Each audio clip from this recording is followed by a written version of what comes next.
माध्यमिक नेपाली व्याकरण र रचना कक्षा 10 को सुन्ने किताबमा यहाँहरूलाई स्वागत छ।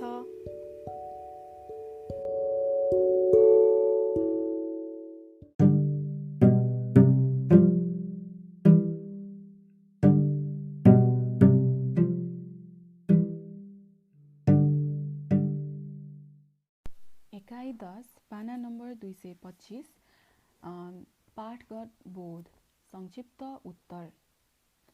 1 नम्बर संक्षिप्त उत्तरको परिचय। पाठबाट कुनै एउटा अंश छनौट गरी त्यसै अन्तर्गत रहेर सोधिने बोधमूलक प्रश्नहरू यस खण्डमा पर्दछन्। विद्यार्थीको आन्तरिक दक्षता, सूक्ष्म अध्ययन र तत्काल विषयवस्तुको पहिचान गर्न सक्ने क्षमताको मूल्याङ्कन गर्न यस प्रकारका प्रश्नहरू सोधिने गरिन्छन्। सम्पूर्ण पाठको भावगत पहिचानले मात्र नभएर अंश वा हरफ-हरफको ज्ञान पनि हरेक विद्यार्थीमा हुनुपर्छ। विषयवस्तुको विस्तार गर्ने क्षमता त विद्यार्थीमा हुन्छ नै, तर थोरैमा धेरै भन्न सक्ने, प्रश्नको मर्म पहिल्याउन सक्ने र सूत्रात्मक रूपमा सही जवाब दिन सक्ने क्षमता प्राप्त भए मात्र उसको बोध क्षमता र खँदिलो लेखन सिपको विकास हुन सक्छ। यस्तो उत्तर भन्न वा लेख्नका लागि विद्यार्थीको पढाइमा गम्भीर पठन र विषयको चुरो पहिचान अत्यावश्यक मानिन्छ। 2. संक्षिप्त उत्तर लेखनमा ध्यान दिनुपर्ने कुराहरू। 1 नम्बर दिएको अंश कथा, कविता, जीवनी, निबन्ध अथवा प्रबन्ध मध्ये कुनैको पनि हुन सक्छ। 2. उक्त अंश त्यस पाठको महत्त्वपूर्ण वा विचारवाहक हुन सक्छ र प्रश्नहरू सम्बन्धित अंशका आधारमा विषयवस्तु लेख्ने, घटना वर्णन गर्ने, मूल भाव वा सन्देश पहिल्याउने अथवा चरित्र चित्रण गर्ने खालका हुन्छन्। 3. दिएको अंशलाई ध्यान दिएर पढ्नुपर्छ र प्रश्नको आशय अनुसारको उत्तर पत्ता लगाउनुपर्छ। 4 नम्बर उत्तर पत्ता लागेपछि निश्चित ठाउँबाट प्रश्नले अपेक्षा गरे अनुसारको मौलिक उत्तर लेख्नुपर्छ। 5 नम्बर प्रश्नको उत्तर दिँदा त्यहाँको वाक्यलाई जस्ताको तस्तै सार्नु हुँदैन। प्रश्नले निर्देश गरेको क्षेत्र वा विषयलाई खँदिलो रूपमा प्रस्तुत गर्नुपर्छ। 6 नम्बर प्रश्नले जति उत्तरको अपेक्षा गरेको छ त्यति मात्र उत्तर लेख्नुपर्छ। त्यसलाई विस्तार वा व्याख्या गर्ने, उदाहरण दिने वा विश्लेषण गर्ने काम गर्नु हुँदैन। 7 नम्बर सकेसम्म र सन्दर्भ मिलेसम्म प्रश्नभित्र रहेका प्रश्नवाचक शब्दहरू के, कहाँ, किन, कसरी आदि भएकै ठाउँमा उत्तर लेखियो भने उत्तर छरिने, बहकिने वा लामो हुने सम्भावनाबाट बच्न सकिन्छ। 8 नम्बर कुनै प्रश्न त्यस अंशभित्रको विशिष्ट भनाइ, विशेष शब्द वा उखानको अर्थ वा आशयसँग जोडिएको हुन्छ। यस्तो अवस्थामा सान्दर्भिक अर्थसँगै त्यसको व्यञ्जनामूलक अर्थको समेत पहिचान गरेर उत्तर लेख्नुपर्छ। 9 कुनै प्रश्न सम्बन्धित अंशको तात्पर्य खुलाउने, आशय स्पष्ट पार्ने वा सन्देशको अपेक्षा गर्ने खालको हुन सक्छ। यस्तो भएमा आफैले निर्दिष्ट अंशको मूल भाव पहिचान गरी छोटो, खँदिलो तर पूर्ण र मौलिक उत्तर निर्माण गर्नुपर्छ। 10 उत्तर लेख्दा अनावश्यक व्याख्या गर्ने वा लम्बेतान विस्तार गर्ने काम गर्नु हुँदैन। प्रश्नको उत्तर 5 वाक्यसम्ममा पूरा हुनुपर्छ। 3 नम्बर संक्षिप्त उत्तरका केही नमुनाहरू। नमुना 1 क तलको कथांश पढी अन्त्यमा सोधिएका प्रश्नहरूको छोटो उत्तर दिनुहोस्। लक्ष्मण, तिमीले स्वर्गको बयान सुनेका हौला। शास्त्रहरूमा वर्णन भए अनुसार सुखै सुखको नाम नै स्वर्ग हो। त्यसैले मानिसहरू मरेपछि स्वर्ग जान खोज्छन्। भाइ लक्ष्मण, संसारमा त्यस्तो स्वर्गभन्दा पनि उत्तम ठाउँ भनेको जन्मभूमि हो। मेरो विचारमा जननी र जन्मभूमि स्वर्गभन्दा पनि महान छन्। यसको मतलब जन्मभूमि भनेर सधैँ त्यही टाँसिरहनुपर्छ भनेको होइन। सुख, सुविधा र अवसरको खोजी गर्नु मानवीय चरित्र हो। खोज्नु पनि पर्छ। जन्मभूमिलाई नै चटक्कै भुल्नु र लत्याउनु चाहिँ कदापि हुँदैन। सुख र सुविधाका पछि लागेर जन्मभूमिलाई लात हान्नेहरू असल मान्छे हुँदै होइनन्। प्रश्न र उत्तरहरू। यो भनाइ कसले कसलाई कुन अवस्थामा किन भनेका हुन्? जन्मभूमि कथाबाट साभार गरिएको यो भनाइ रामले लक्ष्मणलाई भनेका हुन्। जब रामले रावणको हत्या गरे त्यसपछि लङ्काको राजा को हुने भन्ने प्रश्न उठ्यो। विभीषण र सुग्रीवहरूको इच्छा लङ्काको राजा राम नै हुनुपर्छ भन्ने थियो र लक्ष्मण पनि लङ्काको सम्पन्नता र सौन्दर्यबाट लोभिएका थिए। यस कुराको आशय लक्ष्मणले रामसँग व्यक्त गरेपछि रामले आफ्नी आमा र आफ्नो जन्मभूमिको महत्त्वका बारेमा जानकारी गराएर अयोध्या नै फर्किनुपर्छ भन्ने निष्कर्षका साथ यो भनाइ व्यक्त गरेका हुन्। प्रस्तुत अंशका आधारमा जन्मभूमि कथाले दिन खोजेको मुख्य सन्देश के हो? जन्मभूमि पौराणिक विषयवस्तुमा आधारित देशभक्तिपूर्ण कथा हो। यसमा रामायणभित्रको राम र रावणका बीचको युद्ध र विजयको कथाका माध्यमबाट मान्छेको चरित्रका साथै तत्कालीन राजनीतिको पनि स्पष्ट चित्र देखाइएको छ। यसका साथै लङ्काको सुन्दरता र सम्पन्नताबाट लोभिएका लक्ष्मणलाई सम्झाउने क्रममा आमा र जन्मभूमिको महत्त्व बोध गराइएको छ। स्वर्ग भनेको अनुपम सुख हो, त्यहाँ नपाइने कुरा केही पनि छैन, तापनि त्यो प्राप्ति आमा र जन्मभूमिका अगाडि बेकार साबित हुन्छ। आमा र जन्मभूमि स्वर्गभन्दा पनि महान हुन्छन्, त्यसैले तिनलाई छाडेर भौतिक सुखका पछि दौडिनु हुँदैन भन्ने यस कथाको मुख्य सन्देश हो। नमुना 2 ख। तलको कवितांश पढी अन्त्यमा सोधिएका प्रश्नहरूको छोटो उत्तर दिनुहोस्। लौ लौ गाओ दलदल बनै वृक्ष हो उठ सारा, वर्षे घैँटा घटघट गरी स्वर्ग पियुष धारा, दर दर दर्के अमित कनिका पिउन लागिन् धराले, उफ्री नाची चल बिटप हो पाउने छौ जराले। प्रश्न र उत्तरहरू। प्रस्तुत कवितांश प्रकृतिसँग के कस्तो आग्रह गरिएको छ?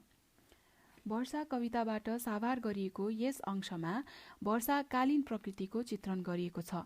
यहाँ कविले वनको समूहलाई गाउन र रुखहरूलाई उठ्न आग्रह गरेका छन्। स्वर्गबाट घैँटाका घैँटा अमृत धाराहरू बर्सन थालेको र आकाशबाट झरेका असीमित कनिकाहरू धरतीले पिउन थालेको हुनाले पानी जरासम्म पुग्ने गरी सम्पूर्ण वृक्षहरू उफ्रिनु र नाच्नुपर्छ भन्दै यहाँ प्रकृतिलाई मान्छे जस्तै बनाएर सबैतिर जागृत हुन आग्रह गरिएको छ। प्रस्तुत अंशका आधारमा वर्षा कविताको विषयवस्तुको पहिचान गर्नुहोस्। वर्षा शब्दले नै अत्याधिक वर्षा हुने समय वा वर्षा ऋतुलाई संकेत गर्दछ। त्यसमा पनि कविले वर्षालाई मानवीकरण गरी मान्छेलाई जस्तै सम्बोधन गरेर त्यसका विशेषताहरू केलाउन काम गरेका छन्। प्रस्तुत अंशले उक्त कुराको प्रतिनिधित्व गरेको छ। यसका आधारमा हेर्दा बादल लागेको आकाश, चट्याङको गर्जन, निरन्तर वर्षा, खोला नालाको वृद्धि, बाढी पहिरो, वन जङ्गल र रुखहरू जाग्ने अवस्था, किसानहरूको सक्रियता, धरतीमा अन्न रोप्ने समय आदि विशेषता बोकेको प्राकृतिक अवस्थाले कवि मनमा पारेको प्रभाव नै यस कविताको विषयवस्तु हो भन्न सकिन्छ। अब हामी विशेष अभ्यासमा पुग्यौं। 228 पाना नम्बरमा छौं। प्रश्न नम्बर 15 मा पाठगत बोध अन्तर्गत संक्षिप्त उत्तर आउने 8 नम्बर भनेको 4+4 अङ्कका लागि 3वटा बोधमूलक प्रश्नहरू सोधिन्छन्, जसमध्येमा 2वटाको मात्र उत्तर लेख्नुपर्छ। उक्त प्रश्नहरू यस प्रकारका हुन्छन्। निम्न बमोजिम 3 प्रश्न सोधी कुनै 2 प्रश्नको उत्तर दिन लगाउने। क। पाठ्य पुस्तकका कथाबाट कुनै अंश उद्धृत गरी त्यसका आधारमा विषयवस्तु लेख्ने, घटना वर्णन, मूल भाव वा सन्देश, चरित्र चित्रण सम्बन्धी कम्तीमा 5 वाक्यमा उत्तर दिने खालका संक्षिप्त उत्तरात्मक 2 प्रश्न सोध्ने। ख। पाठ्य पुस्तकका कविताबाट कुनै अंश उद्धृत गरी त्यसका आधारमा विषयवस्तु उल्लेख, वर्णन, मूल भाव वा सन्देश सम्बन्धी कम्तीमा 5 वाक्यमा उत्तर दिने खालका संक्षिप्त उत्तरात्मक 2 प्रश्न सोध्ने। ग। पाठ्य पुस्तकका जीवनी, निबन्ध, प्रबन्ध मध्ये कुनै एक विधाबाट गद्यांश उद्धृत गरी त्यसका आधारमा विषयवस्तु लेख्ने, घटना वर्णन गर्ने, मूल भाव वा सन्देश उल्लेख गर्ने, चरित्र चित्रण सम्बन्धी कम्तीमा 5 वाक्यमा उत्तर दिने खालका संक्षिप्त उत्तरात्मक 2 प्रश्न सोध्ने। 1. कुनै 2 प्रश्नको संक्षिप्त उत्तर दिनुहोस्। क। तलको कवितांश पढी अन्त्यमा सोधिएका प्रश्नहरूको उत्तर लेख्नुहोस्। खाने त एक पेटैले हो, फेरि दोहोऱ्याउँछु। खाने त एक पेटै हो, त्यसैले टम्म हुन्छु म। लाउने एक जोरै हो, त्यसैले गम्म हुन्छु म। जमिन 3 हातैको सुत्नलाई प्रशस्त छ, घाम पानी सके ओत्न झुपडी मग्न मस्त छ। प्रश्नहरू। अ। प्रस्तुत कवितांशमा मान्छेको सन्तुष्टिका आधारहरू के देखाइएको छ? आ। यस कवितांशका आधारमा सन्तुष्टि कविताको मुख्य आशय के हो? ख. तलको अंश पढी अन्त्यमा सोधिएका प्रश्नहरूको उत्तर लेख्नुहोस्। नेपालको एउटा दुर्गम ठाउँमा फेरि दोहोऱ्याउँछु। नेपालको एउटा दुर्गम ठाउँमा जन्मिएका रोहित अहिले विश्वभर चर्चाको शिखरमा छन्। उनको जीवनीमा आधारित भएर धेरै वृत्तचित्र बनेका छन्। विक्रम सम्वत 2067 इटालियन निर्देशक स्टेफानो लेवीले आउट अफ डार्कनेस नामक वृत्तचित्र रोहितको जीवनीको आधारमा बनाएका थिए। उनको सम्मानमा न्युयोर्क टाइम्सले 5 मिनटमै आँखा नदेख्नेलाई आँखा देखाउने डाक्टर भनेर लेखेको थियो। उनलाई अस्ट्रेलियन सरकारले अर्डर अफ अस्ट्रेलिया कदरले सम्मान गरेको छ भने उनले विक्रम सम्वत 2063 विश्व प्रसिद्ध रोमन म्याग्सेसे पुरस्कार पाएका छन्। प्रश्नहरू। अ. सन्दुक रोहितले विश्वमा पाएका सम्मानहरू के हुन्? प्रस्तुत अंशका आधारमा उल्लेख गर्नुहोस्। आ. सन्दुक रोहितले दिएका कुन कुन योगदानहरूका आधारमा उनलाई उल्लेखित सम्मानहरू प्रदान गरिएको हो? ग. तलको कथांश पढी अन्त्यमा सोधिएका प्रश्नहरूको उत्तर लेख्नुहोस्। अब शोभाले रामुको शुश्रूषा आफ्ना हातमा लिइन्। बाकसबाट धोएका लुगाहरू झिकेर रामुका लुगा फेरिदिन्। ओछ्यानमा पनि धोएका तन्ना खोलहरू हालिदिन्। धोबी बोलाएर मैला लुगाहरू धुन दिइन्। कोठामा दिनको 2 पटक बडार कुडार हुन लाग्यो। कोपरा फिकदानीहरू रोजै माझिन लागे। कोठामा बिहान बेलुका 2 टाइम धूप सल्काइदिन्थिन्। औषधि र पठ्य टाइममा पढ्न थाले। दिनरात रामुका सिरानी नेर बसेर रुमालले हम्काइरहन्थिन्। आफ्नो दैनिक जीवनमा यति ठूलो परिवर्तन भएको देखेर रामु अपार आनन्दमा निमग्न भइराखेका थिए। प्रश्नहरू। अ. प्रस्तुत अंशका आधारमा शोभाका चारित्रिक विशेषताहरू केलाउनुहोस्। आ. रामु यस्तो अवस्थामा पुग्नको कारण के हो? 2. तलका सबै प्रश्नहरूको संक्षिप्त उत्तर लेख्नुहोस्। क. तलको अंश पढी अन्त्यमा सोधिएका प्रश्नहरूको उत्तर लेख्नुहोस्। नेपाल हिमाल, पहाड र तराई मधेस मिलेर बनेको छ। हिमालसँग अथाह सौन्दर्य र जलस्रोत छ। पहाडसँग जडीबुटी, खनिज, फलफूल र स्वस्थ पर्यावरण छ। तराई मधेसमा अन्नको भण्डार छ। त्यसरी नै नेपाल बहुजातीय, बहुभाषिक, बहुधार्मिक, बहुसांस्कृतिक देश हो। प्रश्नहरू। अ.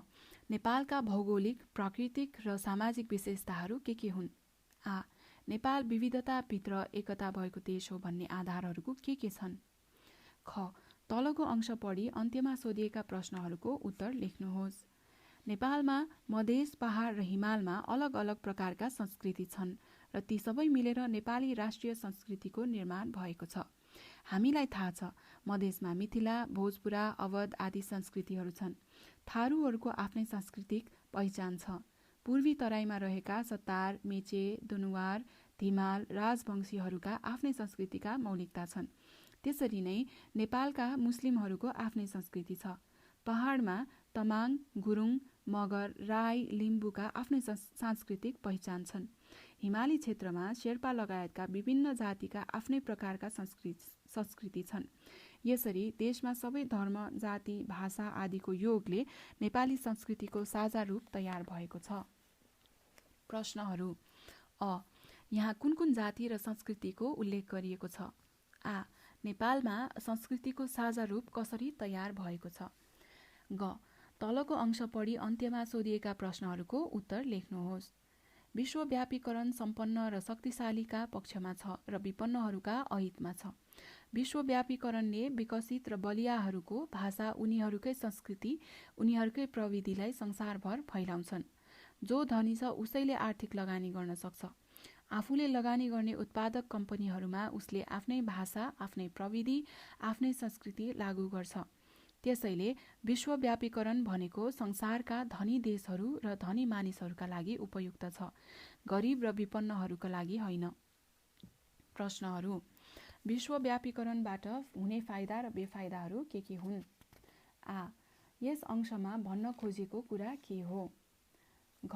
तलको कथांश पढी अन्त्यमा सोधिएका प्रश्नहरूको उत्तर दिनुहोस्। आमाले भनिन्, बाले एकचोटि भयभरको रुपियाँ हार्नु भएको थियो। आमासँग झगडा गरेर कानको सुन समेत झिकेर लैजानुभयो। त्यो गहना पनि हार्नुभयो अनि घरमा रुन्चे मुख लगाएर आउनुभयो।